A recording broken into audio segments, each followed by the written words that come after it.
আল্লাহর কাছে তো জীবন অনেক কিছু চাইলাম, এটা দাও সেটা দাও, কখনো কি একবার এই দোয়াটা করতে পারি না, আল্লাহ আমার উপর তুমি রাজি হয়ে যাও, আল্লাহ আমার তোমার প্রিয় বান্দার লিস্টিতে আমার নামটা একটু তুলে দাও আল্লাহ। কখনো কি জবান থেকে এটা একবার বলা আসে না, রব্বুল আলামিন হাজার গুনাহ করার পরও যে নিয়ামত তুমি আমাকে দিয়েছো, সেই নিয়ামতের শুকরিয়া যেন আমি আদায় করতে পারি, সেই শুকরগুজার বান্দা হিসেবে আমাকে কবুল করো।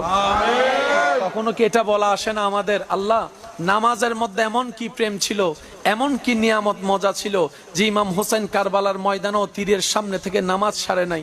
আল্লাহ নামাজের মধ্যে এমন কি প্রেম ছিল, তোমার প্রিয় বান্দারা রাতের ঘুমকে হারাম করে সারা রাত নামাজে কাটাই দিয়েছে। কিছু তো একটা আছে যেটা আমরা পাচ্ছি না, আমরা কপাল ঠুকানোটা পাচ্ছি, হাত লাগানোটা পাচ্ছি, আমরা হাঁটু লাগানো পাচ্ছি, ওই স্বাদটা তো পাচ্ছি না। আল্লাহ দয়া করো আমরা যেন সেই স্বাদটা পেতে পারি, তোমার প্রেমে নামাজ পড়ে পড়ে জীবন দিয়ে দিতে পারি।